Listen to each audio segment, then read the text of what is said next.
রাজনীতিতে উচ্চাকাঙ্ক্ষা থাকা ভালো, কিন্তু যখন সেই উচ্চাকাঙ্ক্ষা বাস্তবতার জমিন ছেড়ে আকাশে উঠতে থাকে তখন পতন অনিবার্য হয়ে দাঁড়ায়। আজকের ব্রেকিং নিউজ, জামাতে ইসলামীর নেতৃত্বাধীন 11 দলীয় জোট ভেঙে এখন 10 দলীয় জোটে পরিণত হয়েছে। ইসলামী আন্দোলন বাংলাদেশ বা চরমোনাই পীরের দল চূড়ান্তভাবে জানিয়ে দিয়েছে যে তারা জোটে থাকছে না, বরং তারা 268টি আসনে এককভাবে প্রার্থী দেওয়ার ঘোষণা দিয়েছে। কিন্তু কেন এই বিচ্ছেদ? ভেতরের খবর হলো ইসলামী আন্দোলন দাবি করেছিল 80টি আসন এবং তারা দাবি করেছিল যে 143টি আসনে তাদের জেতার পূর্ণ সমর্থন রয়েছে। রাষ্ট্রবিজ্ঞানের ভাষায় একে বলা হয় পলিটিক্যাল হ্যালুসিনেশন বা রাজনৈতিক বিভ্রম। একটি দল যাদের ভোট ব্যাংক মূলত প্রান্তিক বা প্রত্যন্ত অঞ্চলের ধর্মপ্রাণ মানুষের মধ্যেই সীমাবদ্ধ, তারা কিভাবে দাবি করে যে তারা সারা দেশের অর্ধেক আসনে জয়ী হবে? জামায়াতে ইসলামী এবং জোটের শরিকরা যথেষ্ট ধৈর্যের পরিচয় দিয়েছে। প্রথমে 40টি, পরে 45টি এবং আরও 6 থেকে 7টি আসন যুক্ত রাখার প্রস্তাব দেয়া হয়েছিল। একজন বিচক্ষণ রাজনীতিবিদের জন্য এটি ছিল বিশাল প্রাপ্তি। কিন্তু চরমোনাইয়ের নেতারা একগুঁয়েমি দেখালেন। বাংলায় একটা প্রবাদ আছে, অতি লোভে তাঁতি নষ্ট। ইসলামী আন্দোলনের অবস্থা হয়েছে ঠিক তাই। তারা বুঝতে ব্যর্থ হয়েছে যে জোটের রাজনীতি মানেই হলো কম্প্রোমাইজ অ্যান্ড কনসলিডেশন, অর্থাৎ সমঝোতা এবং সংহতি। মাওলানা মামুনুল হক শেষ রাত পর্যন্ত চেষ্টা করেছেন, দৌড়দৌড়ি করেছেন, কিন্তু চরমোনাইয়ের নেতৃত্ব এতটাই অনড় ছিল যে তারা বাস্তবতাকে অস্বীকার করেছে। বিশ্লেষকরা বলছেন তাদের এই 80 আসনের দাবির পেছনে কোনো পরিসংখ্যান বা ডাটা ছিল না, ছিল কেবল আবেগ। তারা ভুলে গেছে যে রাজনীতিতে কোয়ান্টিটি অর্থাৎ সংখ্যায় নয়, সব থেকে বড় হলো কোয়ালিটি বা গুণমান। জামাত যদি তাদের আবদারে নতি স্বীকার করে 80টি আসন ছেড়ে দিত, তবে তা হতো জামাতের জন্য এক বিশাল কৌশলগত ভুল। কারণ যে আসনে জেতার ক্ষমতা নেই সেখানে প্রার্থী দেয়া মানেই হলো সেই আসনটি প্রতিপক্ষকে উপহার দেয়া। এখন প্রশ্ন হলো, ইসলামী আন্দোলনের এই একলা চলো নীতি কি আসলে তাদের সাংগঠনিক শক্তি যাচাই বাছাইয়ের চেষ্টা, নাকি এটি তাদের রাজনৈতিক অপরিপক্কতার চূড়ান্ত নিদর্শন? এবং সবচেয়ে বড় প্রশ্ন, এনসিপি বা নাগরিক পার্টির মতো আধুনিক দলের উপস্থিতি কেন চরমোনাইয়ের নেতাদের মধ্যে এত ভীত বা ইনসিকিউরিটি তৈরি করলো? কেন তারা আধুনিকতার সাথে তাল মেলাতে পারছে না? এই মনস্তাত্ত্বিক বিশ্লেষণগুলো নিয়ে চলুন একটু আলোচনা করা যাক। জোট ভাঙার খবরের আড়ালে একটি বড় সত্য লুকিয়ে আছে, যা অনেকেই খেয়াল করছেন না। ইসলামী আন্দোলন বাংলাদেশের এই জেদের পেছনে কাজ করেছে এক গভীর ইনসিকিউরিটি বা নিরাপত্তাহীনতা, এবং সেই ভয়ের নাম হলো জাতীয় নাগরিক পার্টি বা এনসিপি। জোটের ভেতরের খবর হলো এনসিপি যখন জোটে যোগ দেয় তখন থেকেই চরমোনার পীরের দল অস্বস্তিতে ভুগছিল। কেন? কারণ এনসিপি হলো তরুণদের দল। তাদের নেতৃত্ব আধুনিক, স্মার্ট, উচ্চশিক্ষিত এবং তারা কথা বলে পলিসি নিয়ে। অন্যদিকে ইসলামী আন্দোলনের রাজনীতি হলো এখনো গতানুগতিক এবং ওয়াজ মাহফিল বা আবেগ নির্ভর রাজনীতির গণ্ডিতেই তারা আটকে আছে এখনো।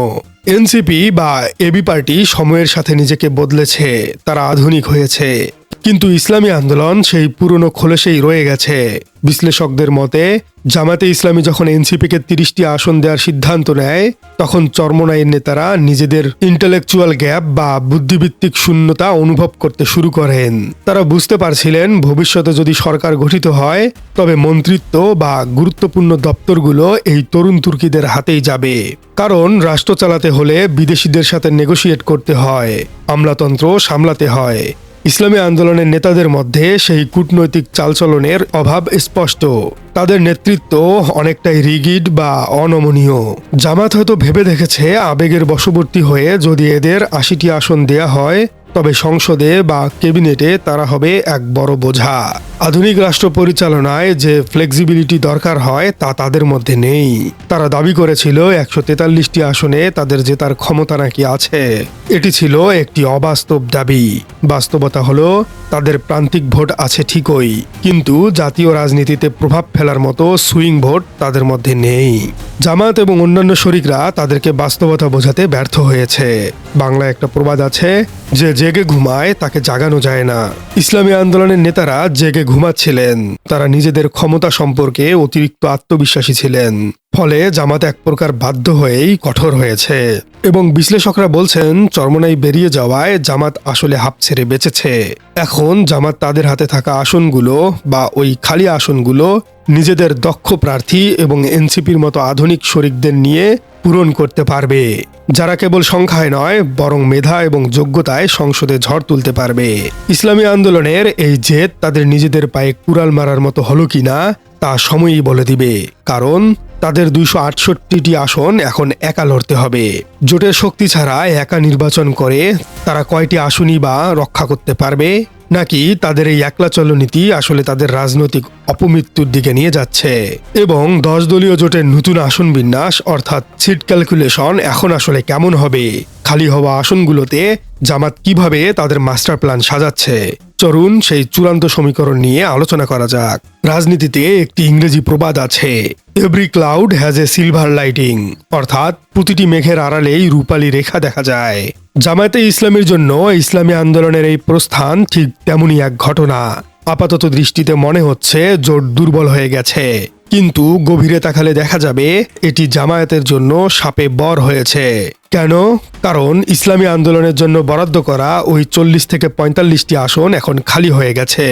এই আসনগুলো এখন কাদের মধ্যে ভাগ হবে? অবশ্যই জোটের অন্য শরিকদের মধ্যে। বিশেষ করে জামাত নিজেদের প্রার্থীকেই এই আসনগুলোতে দাঁড় করাবেন। বর্তমান আসন বিন্যাসের দিকে তাকান। জামায়াতে ইসলামী আসন নিয়েছে 179টি, এনসিপি 30টি, খেলাফত মজলিস 20টি এবং এবি পার্টি নিয়েছে 3টি আসন। এখন ইসলামী আন্দোলনের ছেড়ে যাওয়া আসনগুলো জামাত তাদের স্ট্র্যাটেজিক রিজার্ভ বা কৌশলগত রিজার্ভ প্রার্থীদের নামাতে পারবে। অর্থাৎ সংসদে এখন কেবল আর আবেগের বুলি ওড়ানো এমপিরাই থাকবেন না, থাকবেন পলিসি মেকাররা। অন্যদিকে ইসলামী আন্দোলনের ভবিষ্যৎ আসলে কি? তারা ঘোষণা দিয়েছে 268টি আসনে এককভাবে লড়বে তারা, কিন্তু বাস্তবতা হলো বাংলাদেশের নির্বাচনী ইতিহাসে বড় কোনো জোট ছাড়া একা নির্বাচন করে এমপি হওয়া প্রায় অসম্ভব। তাদের হয়তো নিজস্ব ভোট কিছু আছে, কিন্তু সেই ভোট দিয়ে জয় নিশ্চিত করা কঠিন। বরং একা নির্বাচন করে তারা এখন বড়জোর ভোট কাটার বা স্পয়লার হিসেবে ভূমিকা পালন করতে পারবে। অর্থাৎ তারা নিজেদের জেতাবে না, কিন্তু অন্যের ভোট কেটে নিবে। বিশ্লেষকরা আশঙ্কা করছেন তাদের এই সিদ্ধান্তের ফলে তারা মূলধারার ক্ষমতা বা পাওয়ার পলিটিক্স থেকে ছিটকে পড়ল। তারা হয়তো ভেবেছিল 80 আসনের হুমকি দিয়ে তারা জামাতকে ব্ল্যাকমেইল করবে, কিন্তু জামাত সেই ফাঁদে পা দেয়নি শেষ পর্যন্ত। বরং জামাত প্রমাণ করেছে তারা সংখ্যার চেয়ে আদর্শিক ঐক্য এবং বাস্তবতাকে বেশি গুরুত্ব দেয়। চরমোনাইয়ের নেতারা এনসিপির আধুনিকতাকে ভয় পেয়েছিল, নিজেদের যোগ্যতা নিয়ে তারা শঙ্কিত ছিলেন, তাই তারা রণাঙ্গন ছেড়ে পালিয়ে গেলেন। এখন 10 দলীয় জোটের সামনে বিশাল সুযোগ নিজেদেরকে আরো সংহত করার, যেখানে কোনো আনরিয়ালিস্টিক বা অবাস্তব দাবি থাকবে না, যেখানে সবাই মিলে ফ্যাসিবাদের বিরুদ্ধে এক রাষ্ট্র সংস্কারের পক্ষে কাজ করবে। 16 জানুয়ারি 2026 দিনটি হয়তো ইসলামী আন্দোলনের জন্য একটি ঐতিহাসিক ভুলের দিন হিসেবেই লেখা থাকবে। প্রিয় দর্শক, আপনি কি মনে করছেন? ইসলামী আন্দোলন কি 80টি আসনের দাবি করে ঠিক করেছিল, নাকি তারা নিজেদের পায়ে কুড়াল মারল? কমেন্টে জানিয়ে দিন আপনাদের সুচিন্তিত মতামত। আর আপনার রাজনীতি চ্যানেলে নতুন হয়ে থাকলে চ্যানেলটি সাবস্ক্রাইব করার অনুরোধ থাকলো। দেখা হচ্ছে পরবর্তী কোনো ভিডিওতে।